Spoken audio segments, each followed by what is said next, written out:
Okay, so we have two styles of crankbait in the kit, and this is a square bill shallow diving crankbait. It's gonna dive anywhere between 4 to 8 feet. And this is perfect for ponds and lagoons like this one we're fishing in here. You can just cast it out, reel it back in at a constant pace, and it's gonna mimic a swimming bait fish, and it's gonna have these rattles inside that's gonna drive bass nuts.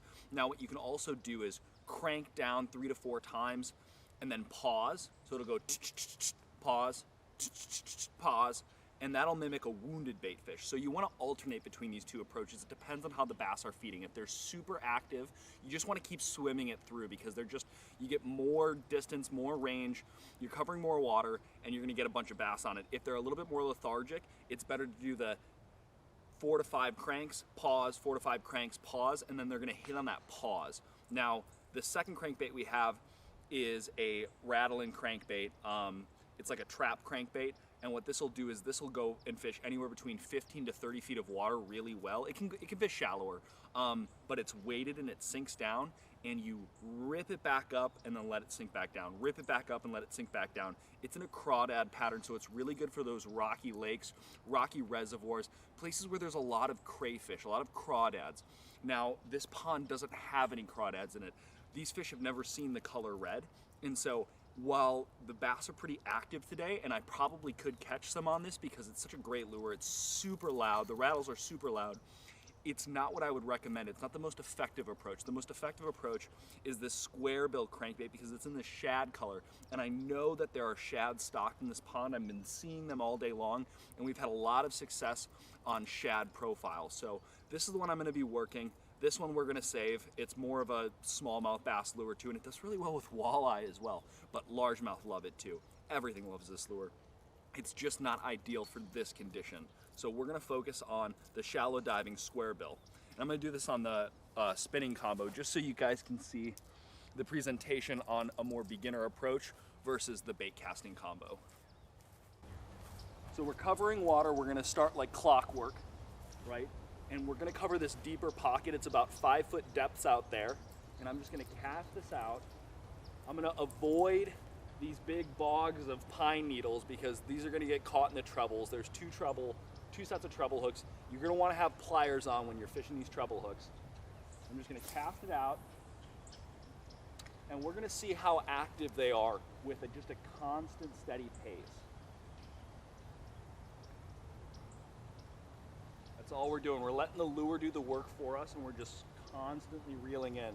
And when you feel a thump, when you feel a big hit, you gotta set that hook immediately because these treble hooks are gonna sink into whatever hits it on the side.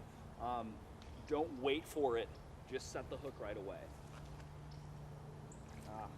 And we got the pine needles. It's midday, the wind stopped moving a bit, and we've got these big bogs of pine needles. So we're gonna have to work around them. We're gonna wanna cast around them and get a clear line of retrieve.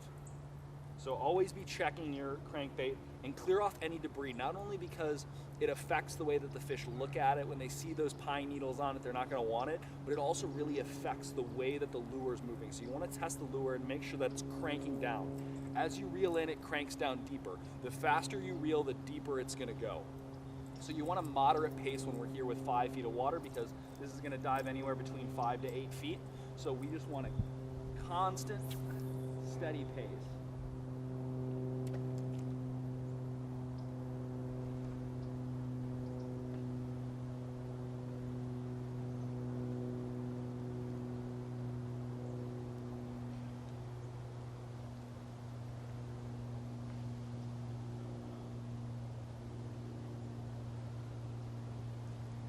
We've been having luck just reeling it in consistently.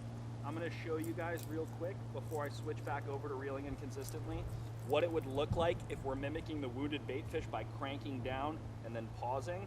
However, I'm gonna go back to just constantly reeling in because that's been proving very effective over the last couple days.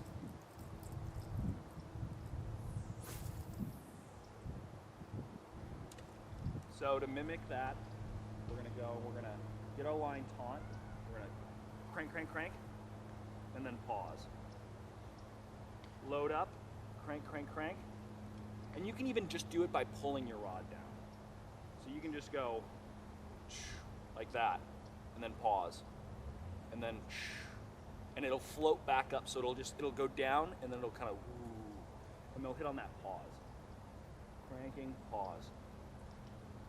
Cranking, pause. Cranking, pause. Cranking, pause.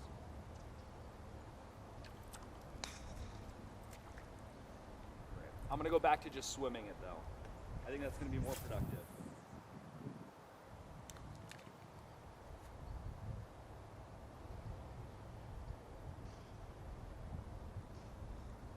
Slow and steady retrieve. 1, 1,000, 2, 1,000, 3, 1,000.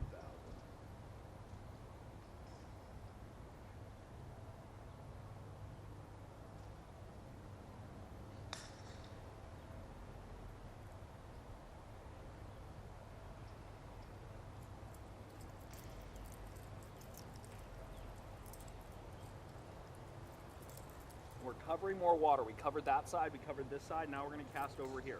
We're just going to do different trajectories every cast.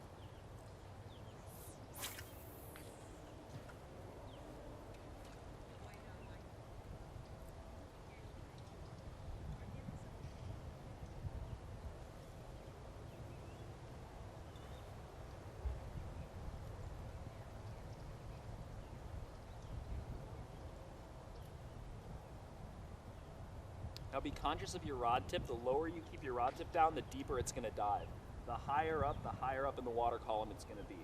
I'm keeping it somewhere right in the middle here.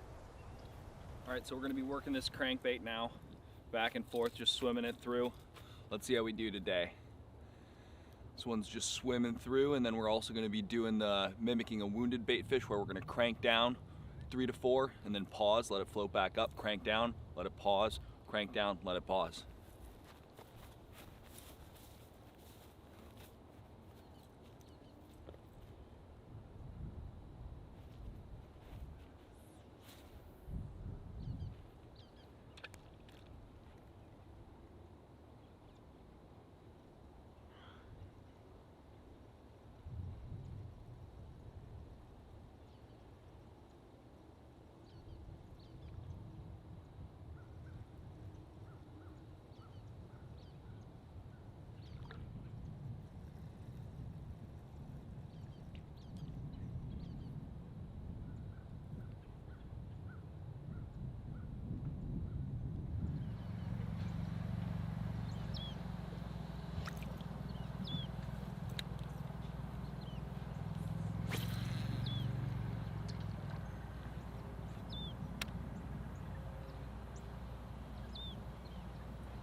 There we go.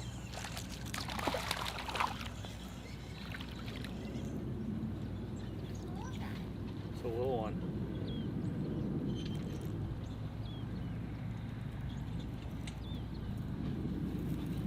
It's a little guy. Another good one.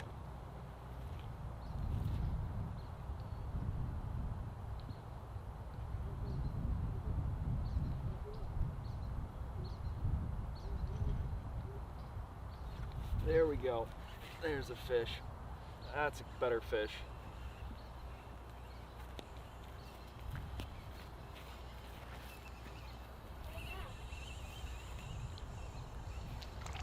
Oh, this is a big bream. Look at that. Look at that fish. Look at that. Let me get him back in.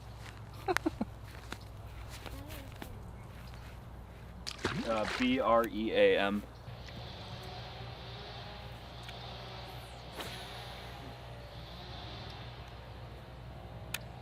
I'm getting better.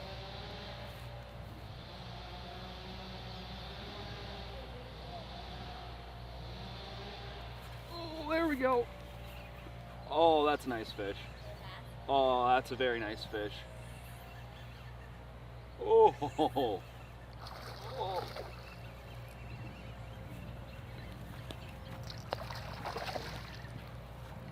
There we we go. Come on in here, buckaroo.